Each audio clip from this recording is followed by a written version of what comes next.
दोस्तों, हम सब की लाइफ में कभी न कभी एक ऐसा मोड़ जरूर आता है जहां हमारे पास लड़ने के अलावा कोई और रास्ता होता ही नहीं। ऐसी ही एक कहानी आज हम देखने वाले हैं, जिसमें एक प्रोफेशनल MMA फाइटर किसी बेकसूर की जान को बचाने के लिए दरिंदों से लड़ जाता है, जिनका इस दुनिया में होना किसी श्राप से कम नहीं है। मूवी का नाम है KO। मैं उम्मीद करता हूँ आपको ये मूवी पसंद आएगी। मूवी की शुरुआत में हमें MMA फाइट दिखाई जाती है, जहां पर दो फाइटर एक दूसरे से बहुत ही बुरे तरीके से लड़ रहे थे। दोनों में से कोई भी हार मानने को तैयार नहीं था, लेकिन तभी एक फाइटर जिसका नाम बेस्टिन है, वो अपने ओपोनेंट को बुरे तरीके से नॉकआउट कर देता है, जिसकी वजह से उसकी मौत हो जाती है। जो फाइटर लड़ता हुआ मारा गया, उसका नाम इंजो था। उस समय इंजो का बेटा और उसकी पत्नी ये फाइट रिंग के बाहर बैठे देख रहे थे, और जब उनको इंजो की मौत के बारे में पता चलता है तो वो जोर जोर से चिल्लाने लगते हैं। उनकी आवाज बेस्टिन के कानों में गूंजने लगती है, जिसकी वजह से वो डिप्रेशन में चला जाता है और रिंग के कोने में जाकर बैठ जाता है। फिर जब इंजो का फ्यूनरल किया जाता है तो वहां पर बेस्टिन भी आता है और उसकी तस्वीर के सामने खड़ा होकर उस हादसे के बारे में सोचने लगता है। लेकिन तभी वहां पर इंजो की फैमिली भी आ जाती है। इंजो का बेटा लियो बेस्टिन को देखकर बहुत ज्यादा गुस्से में आ जाता है, क्योंकि उसकी वजह से ही इंजो की जान चली गई। फिर वो बिना कुछ सोचे समझे बेस्टिन के चेहरे पर एक बहुत जोरदार मुक्का मारता है। लेकिन इससे पहले की बात बिगड़ती, इंजो की वाइफ एमा बीच में आकर लियो को रोक देती है। दरअसल बेस्टिन एमा से कुछ बात करना चाहता था, लेकिन लियो का बर्ताव देखकर उसको एहसास हो जाता है कि यहाँ ज्यादा देर तक रुकना सही नहीं होगा, इसलिए वो एमा से बिना बात करे वहाँ से चला जाता है। अब इस घटना को 2 साल बीत जाते हैं। तभी हम देखते हैं कि एक फैक्ट्री में कुछ लोग एक आदमी को मारने की कोशिश कर रहे थे। दरअसल इस आदमी का नाम है एंडालो और ये ड्रग डीलिंग का काम करता है। जो लोग इसके पीछे पड़े थे वो लोग एक बहुत बड़े गैंगस्टर एब्डेल मैंचर के आदमी थे। दरअसल मैंचर एंडोलो के पूरे बिजनेस पर कब्जा करना चाहता था, लेकिन एंडोल को ये बात मंजूर नहीं थी, इसलिए मैंचर ने अपने लोगों को उसे मारने के लिए भेजा था। फिर एंडालो अपनी जान बचाने के लिए वहां से भागने की कोशिश करता है, लेकिन तभी उसके सामने मैंचर और उसका भाई ड्रिस दोनों ही आ जाते हैं। अब ये दोनों इसके साथ क्या करेंगे ये हमें आगे पता चलेगा। अगले सीन में हम 2 पुलिस ऑफिसर को देखते हैं, जो कल रात के हादसे की जांच करने के लिए फैक्ट्री में आए थे। इनमें से पहले ऑफिसर का नाम है बेनोइड सर्किसियन और दूसरी ऑफिसर का नाम है केंजा एलोई। ये दोनों अपनी टीम के साथ मिलकर यहाँ की छानबीन करना स्टार्ट करते हैं। थोड़ी देर बाद ऑफिसर एलोई को खून के निशान दिखाई देते हैं। फिर वो उन निशानों का पीछा करते करते एक बेसमेंट में पहुंच जाती है, जहां पर उसको 4 लोगों की लाश मिलती है। दरअसल ये सारे आदमी एंडालो की गैंग के थे। मैंचर ने एंडालो को छोड़कर उसके सभी साथियों को बहुत ही बेरहमी से मार डाला था। अगले सीन में हम चीफ कैनेस्ट्रा को देखते हैं, जो यहाँ के पुलिस डिपार्टमेंट का हेड है। चीफ कैनेस्टर ऑफिसर एलोई से पूछता है कि तुम्हारे हिसाब से ये काम किसने किया होगा। फिर एलोई बताती है कि जिस तरीके से इन लोगों को मारा गया है, इससे एक बात तो साबित होती है कि इन सब के पीछे मैंचर का हाथ है। फिर एलोई की बात सुनने के बाद पास में खड़ा एक ऑफिसर जिसका नाम वैसूर था, वो एलोई से लड़ने लगता है। वैसूर कहता है कि तुम हमेशा मैंचर के ही पीछे क्यों पड़ी रहती हो। हम सब जानते हैं कि उसने तुम्हारे साथ पास्ट में क्या किया, लेकिन इसका मतलब ये नहीं कि तुम हमेशा हर क्राइम के साथ उसका ही नाम जोड़ दो। फिर उन दोनों की लड़ाई को देखकर चीफ कैनेस्टर भड़क जाते हैं और उन दोनों को शांत करवाते हैं। फिर चीफ एलोई को साइड में ले जाकर समझाते हैं कि हम ऐसे ही किसी को भी नहीं पकड़ सकते। अगर तुम्हें लगता है कि इन सब के पीछे मैंचर का हाथ है, तो तुम्हें पहले उसके खिलाफ सबूत इकट्ठा करने होंगे, तभी मैं आगे कुछ कर पाऊंगा। फिर एलोई चीफ की बात मान लेती है। फिर जब वो अपने घर जाने के लिए निकलती है तो उसके पास एक लड़के का फोन आता है। ये लड़का कोई और नहीं बल्कि एंजो का बेटा लियो था। वो एलोई को बताता है कि मैं बहुत बड़े खतरे में हूँ, तुम्हें मुझसे अभी मिलना होगा, और इतना कहकर लियो फोन काट देता है। फिर वो दोनों एक कार पार्किंग एरिया में जाकर मिलते हैं। लियो एलोई को बताता है कि मैं जानता हूँ एंडोलो और उसके साथियों को फैक्ट्री में किसने मारा। फिर एलोई अंदाजा लगाते हुए लियो को कहती है कि क्या इन सब के पीछे मैंचर का हाथ है। लियो कहता है हाँ। वो बताता है कि जब मैंचर के आदमी सभी लोगों को मार रहे थे तब मैं फैक्ट्री में ही था, लेकिन उन्होंने मुझे देख लिया, जिसकी वजह से वो मुझे मारना चाहते हैं। अब एलोई इस केस के बारे में आगे कुछ पूछ पाती, इससे पहले ही वहाँ पर एक पुलिस वाले की गाड़ी आ जाती है। फिर लियो उस गाड़ी को देखकर वहाँ से भाग जाता है, क्योंकि क्योंकि उसे ऐसा लगता है कि एलोई ने पुलिस वालों के साथ मिलकर उसे पकड़ने का प्लान बनाया है। तभी हम बेस्टिन को देखते हैं जो एक बहुत बुरा सपना देखकर अचानक से अपने बेड से उठ जाता है, क्योंकि पिछले 2 सालों में बेस्टिन के साथ बहुत कुछ हुआ जिसकी वजह से उसने अपने प्रोफेशनल MMA करियर से रिटायरमेंट ले ली। अब वो शहर से दूर एक शांत जगह पर रहता है जहां वो अपना वक्त गुजारने के लिए एक साल्ट माइनिंग वर्कर का काम करता है। जब बेस्टिन अपना काम खत्म करके घर आता है तो उसे वहां पर एंजो की वाइफ एमा दिखाई देती है। फिर एमा बेस्टिन को बताती है कि मेरे पति के मरने के बाद मैं पूरे तरीके से टूट चुकी थी। मैंने अपने बेटे लियो पर भी ध्यान देना छोड़ दिया था जिसकी वजह से वो गलत रास्ते पर चला गया। फिर एमा बताती है कि लियो अपने कजिन हुगो के साथ रहता है और उसी के साथ रहकर लियो ड्रग्स बेचने के काम में पड़ गया। ये सारी बात सुनने के बाद बेस्टिन उससे पूछता है कि इस वक्त लियो कहाँ है। फिर एमा बेस्टिन को एक रिकॉर्डिंग सुनाती है जिसमें लियो बोल रहा था कि माँ मैं बहुत ज्यादा मुसीबत में हूँ, आप प्लीज मुझे बचा लीजिए। फिर बेस्टिन एमा को कहता है कि तुम्हें पुलिस के पास जाना चाहिए, लेकिन एमा कहती है कि मैं पहले ही पुलिस को इन सब के बारे में बता चुकी हूँ। उन्होंने कहा है कि वो मेरे बेटे को ढूंढ लेंगे, लेकिन मैं जानती हूँ वो कुछ भी नहीं करेंगे क्योंकि मेरा बेटा उनके लिए एक ड्रग डीलर के अलावा और कुछ नहीं है। फिर एमा बेस्टिन को कहती है कि अब तुम मेरे बेटे को मेरे पास लेकर आओ क्योंकि तुम्हारी वजह से ही मेरी फैमिली बिखर चुकी है। फिर बेस्टिन भी उसकी बात मान लेता है क्योंकि उसने जो कहा वो बिल्कुल सच था। अगर बेस्टिन फाइट में एंजो को नहीं मारता तो आज शायद उनकी फैमिली बिल्कुल सही सलामत होती। फिर बेस्टिन उस बिल्डिंग के बाहर पहुंच जाता है जहां पर लियो अपने कजिन हुगो के साथ रहा करता था। फिर बेस्टिन उनके कमरे में जाता है, लेकिन इससे पहले कि वो और कुछ कर पाता उसके पीछे से ऑफिसर एलोई आ जाती है। फिर वो बेस्टिन को पकड़कर उससे सवाल जवाब करने लगती है। फिर बेस्टिन बताता है कि मैं यहाँ लियो को ढूंढने के लिए आया हूँ, उसकी माँ ने ही मुझे यहाँ पर भेजा है। ये बात सुनकर एलोई उसे छोड़ देती है। फिर वो दोनों एक दूसरे से बातचीत करने लगते हैं। बेस्टिन को पता चलता है कि एलोई एक पुलिस ऑफिसर है और वो भी यहाँ पर लियो को ही ढूंढने के लिए आई थी। फिर बातें करते वक्त एलोई वहाँ से एक लड़की की फोटो उठाती है। अब ये लड़की कौन है ये हमें आगे पता चलेगा। फिर वो दोनों बिल्डिंग में कुछ और लड़कों से पूछताछ करने जाते हैं। वो लड़के उन्हें बताते हैं कि कुछ लोग यहाँ पर आए थे और उन्होंने लियो के कजिन हुगो को बुरे तरीके से पीटा, इतने बुरे तरीके से कि अब हुगो हॉस्पिटल में एडमिट है।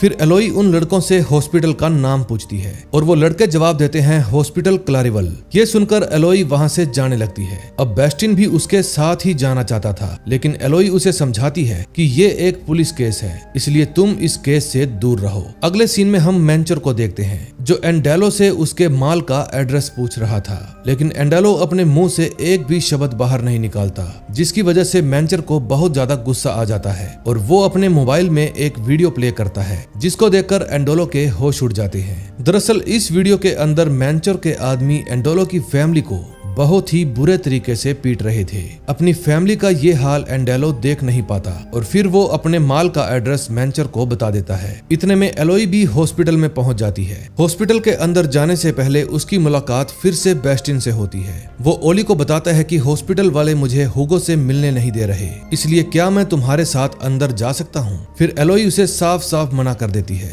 अब बेस्टिन को कोई भी रास्ता नजर नहीं आता कि वो अंदर कैसे जाए। फिर वो एलोई को बताता है कि लियो के बाप को मैंने ही मारा था और मेरी ही वजह से लियो की जिंदगी पूरी तरीके से बर्बाद हो गई है। फिर ये बात सुनने के बाद एलोई उसको अपने साथ अंदर ले जाने के लिए मान जाती है। तभी हम मेंचर को देखते हैं जो लियो को पकड़ने के लिए अपने आदमियों में उसके पोस्टर बांट रहा था। तभी उसका भाई ड्रिस बताता है कि एलोई भी लियो को ढूंढने की कोशिश कर रही है। फिर मेंचर अपने भाई से कहता है कि हमें उसको सबक सिखाना होगा। अगले सीन में हम हुगो को देखते हैं जिसको मेंचर के आदमियों ने बहुत ही बुरे तरीके से पीटा था ताकि वो उन्हें लियो का पता बता दे, लेकिन हुगो तो ये खुद नहीं जानता था कि लियो किधर छुपा है। फिर एलोई उसे एक लड़की की फोटो दिखाते हुए पूछती है कि क्या तुम इस लड़की को जानते हो। फिर हुगो बताता है कि ये लियो की गर्लफ्रेंड है जिसका नाम इनाया है। अगर आप लोग लियो को ढूंढना चाहते हैं तो आपकी हेल्प सिर्फ एक ही इंसान कर सकता है और वो है इनाया की बहन फटाओ जो एक पॉप क्लब में काम करती है। फिर एलोई हुगो से उस क्लब का एड्रेस लेकर हॉस्पिटल से बाहर चली जाती है, लेकिन बाहर जाते ही उसे मेंचर के 2 आदमी दिखाई देते हैं। फिर एलोई उन्हें वहां से जाने की धमकी देती है, लेकिन वो लोग तो उल्टा उसी का मजाक उड़ाने लगते हैं, जिसको देखकर एलोई को बहुत ज्यादा गुस्सा आ जाता है और वो उन्हें अपनी एक रोड निकालकर बुरे तरीके से पीटना शुरू कर देती है। जब चीफ कनिस्ट्रा को इस बारे में पता चलता है तो वो एलोई को कुछ टाइम के लिए सस्पेंड कर देता है। फिर पुलिस स्टेशन से बाहर आने के बाद एलोई बेस्टिन को बताती है है कि लियो मेरे लिए एक खबरी का काम करता था। मैं सोच रही थी शायद लियो मेरी ही वजह से फंस गया है, लेकिन बेस्टिन उसे समझाता है कि हम दोनों के पास सिर्फ एक ही रास्ता है। अगर हम किसी तरह फटाओ को ढूंढ लें तो वो शायद हमें लियो और इनाया का पता बता देगी। फिर एलोई बेस्टिन की बात मान जाती है और वो दोनों सीधा फटाओ के क्लब में पहुंच जाते हैं। फिर एलोई फटाओ के पास जाकर इनाया के बारे में पूछती है, लेकिन जब फटाओ को ये बात पता चलती है कि एलोई एक पुलिस ऑफिसर है तो वो अपने क्लब के बॉडीगार्ड को वहां पर बुला लेती है। फिर बेस्टिन उन्हें समझाने की कोशिश करता है कि हम यहाँ पर किसी को भी नुकसान नहीं पहुंचाएंगे, लेकिन वो लोग उनकी एक भी नहीं सुनते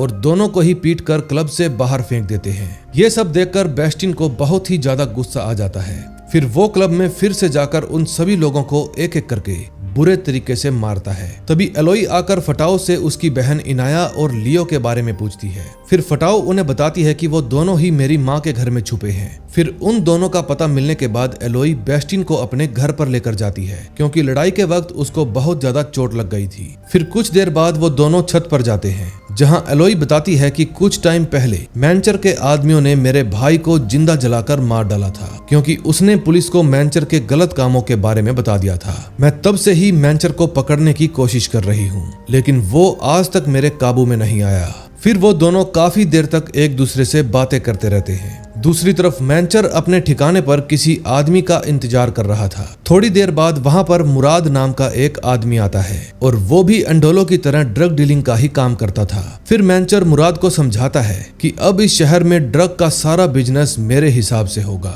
जैसे मैं कहूंगा सब लोग वैसे ही करेंगे, और अगर कोई भी मेरे खिलाफ गया तो मैं उसको मौत के घाट उतार दूंगा। फिर मुराद कहता है कि मैं तुम्हारी बात क्यों मानूं। तभी मैनचर एक कंटेनर में से अंडोलो को बाहर निकालता है और उसको मुराद के सामने ही बुरे तरीके से मार डालता है। ये देखकर मुराद चुपचाप उसकी बात मानने को तैयार हो जाता है। तभी थोड़ी देर बाद हम चीफ कनिष्ठा को देखते हैं, जो अपनी टीम के साथ उसी क्लब में आया हुआ था जहां रात को मारपीट हुई थी। फिर बॉडीगार्ड से पूछताछ करने के बाद चीफ अपनी टीम को एलोई और बेस्टिन को पकड़ने का ऑर्डर देता है। दूसरी तरफ एलोई और बेस्टिन फटाओ के बताए हुए एड्रेस पर पहुंच जाते हैं और वहां जाकर वो लोग लियो और इनाया से मिलते हैं। फिर वो उन दोनों को अपने साथ चलने के लिए कहती है, लेकिन लियो इस बात पर राजी ही नहीं होता, क्योंकि वहां पर बेस्टिन भी मौजूद था। लियो अब भी बेस्टिन से बहुत ज्यादा नफरत करता है, इसलिए वो उसके साथ जाना ही नहीं चाहता था। ये देखकर एलोई लियो को समझाती है कि अगर तुम हमारे साथ नहीं चलोगे तो तुम्हारी वजह से इनाया की भी जान चली जाएगी। अब लियो इनाया की जान को खतरे में डालना नहीं चाहता था, इसलिए वो उनके साथ चलने के लिए तैयार हो जाता है। लेकिन अब तक पुलिस के साथ साथ मैनचर के आदमियों को भी पता चल गया था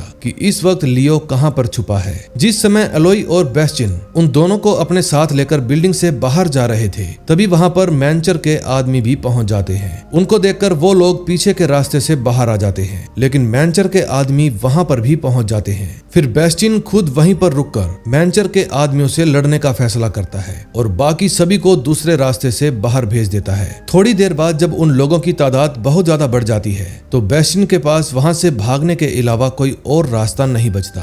फिर वो अपनी जान बचाने के लिए बहुत तेज भागता है, लेकिन मैनचर के आदमियों ने उसे हर जगह से घेर लिया था। अब धीरे धीरे उसकी सांसें थमने लगी थी, लेकिन तभी वहां पर अचानक से पूरी पुलिस फोर्स आ जाती है और वो बेस्टिन के साथ साथ बाकी के सभी लोगों को भी पकड़ कर ले जाती है। अगले सीन में हम सभी लोगों को पुलिस स्टेशन में देखते हैं। अब चीफ एलोई से कुछ पूछताछ करना चाहते थे, इसलिए वो उसे अपने ऑफिस में लेकर जाते हैं। तभी बेस्टिन लियो के साथ वहीं पर बैठकर उसे समझाने लगता है कि अब तुम्हें अपने घर वापस चला जाना चाहिए, लेकिन लियो उसकी बात को सुनने के लिए तैयार ही नहीं था। फिर बेस्टिन लियो को कहता है कि अब तुम्हें अपने गुस्से पर काबू करना सीखना होगा, क्योंकि अगर तुमने ऐसा नहीं किया तो ये तुम्हें पूरी तरीके से बर्बाद कर देगा। मैं भी पहले तुम्हारे ही जैसा था, लेकिन जब मुझे कुछ अच्छे लोग मिले तो मेरी जिंदगी ही बदल गई। फिर लियो उसको कहता है, मैं जानता हूँ, लेकिन मुझे अपने गुस्से पर कंट्रोल करना नहीं आता। क्या तुम मुझे सिखाओगे कि गुस्सा कंट्रोल कैसे करते हैं? अब इससे पहले कि बेस्टिन उसको कुछ समझा पाता, वहां पर चीफ आ जाता है। फिर वो लियो को कहता है कि तुम अपना बयान दे दो, बाकी सब कुछ हम खुद देख लेंगे।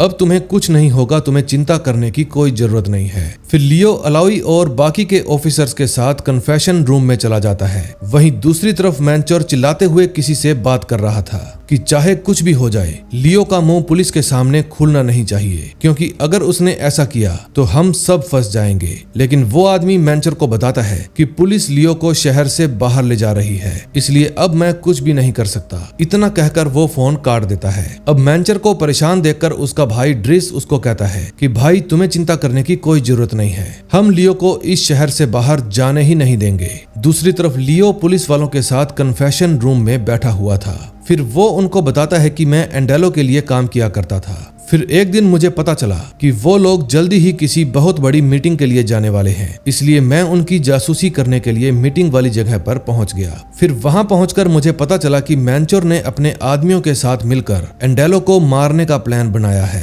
फिर मैं उनका पीछा करते करते फैक्ट्री में भी आ गया और वहां मैंने देखा कि मेंचर एंडेलो के सारे साथियों को एक एक करके बहुत बुरे तरीके से मार रहा था। फिर लियो कहता है कि वहां पर एक और आदमी टोपी पहनकर खड़ा हुआ था। वो एंडेलो की गैंग का ही मेंबर था, लेकिन उसने एंडेलो को धोखा देकर मेंचर के साथ हाथ मिला लिया। फिर एलोई उससे पूछती है कि वो आदमी कौन था। फिर लियो बताता है कि मैं बहुत दूर खड़ा था, इसलिए मैं उसकी शक्ल ठीक से नहीं देख पाया, पर उन लोगों ने मुझे अच्छे से देख लिया और तब से वो मेरे पीछे पड़े हैं। फिर एलोई लियो से पूछती है कि जिस दिन तुम कार पार्किंग में मुझसे मिलने आए थे तब तुम्हें क्या हुआ था, तुम वहां से भागे क्यों थे। फिर लियो बताता है कि पुलिस वालों के डर से। जिस आदमी को मैंने फैक्ट्री में टोपी पहने हुए देखा था वो एक पुलिस वाला ही था, क्योंकि एंडेलो उसे हमेशा कोप कहकर ही बुलाता था। मुझे डर था कि वो पुलिस वाला कहीं मुझे पकड़ ना ले, इसलिए मैं वहां से भाग गया। ये बात सुनने के बाद एलोई को सब कुछ समझ में आ जाता है। फिर वो ऑफिसर बेनोइट को बताती है कि हम सबके बीच में एक गद्दार है। अब ऑफिसर बेनोइट एलोई से कुछ कह पाता इससे पहले ही ऑफिसर वेसोर उसके गले में चाकू घुसा देता है। इसका मतलब जिस आदमी को लियो ने टोपी पहने हुए फैक्ट्री में देखा था और जिससे मेंचर फोन पर चिल्लाकर बात कर रहा था वो कोई और नहीं बल्कि ऑफिसर वेसोर है। अब वो एलोई को मारने की कोशिश करता है, लेकिन एलोई अपनी बंदूक निकालकर उसके पेट में गोली मार देती है। तभी हम देखते हैं कि पुलिस स्टेशन में एक एक करके बहुत सारी कॉल्स आने लगती हैं, क्योंकि मेंचर के आदमियों ने पूरे शहर में आतंक मचाना शुरू कर दिया था। अब इस इमरजेंसी सिचुएशन को संभालने के लिए पुलिस ऑफिसर्स को पुलिस स्टेशन से जाना ही पड़ता है।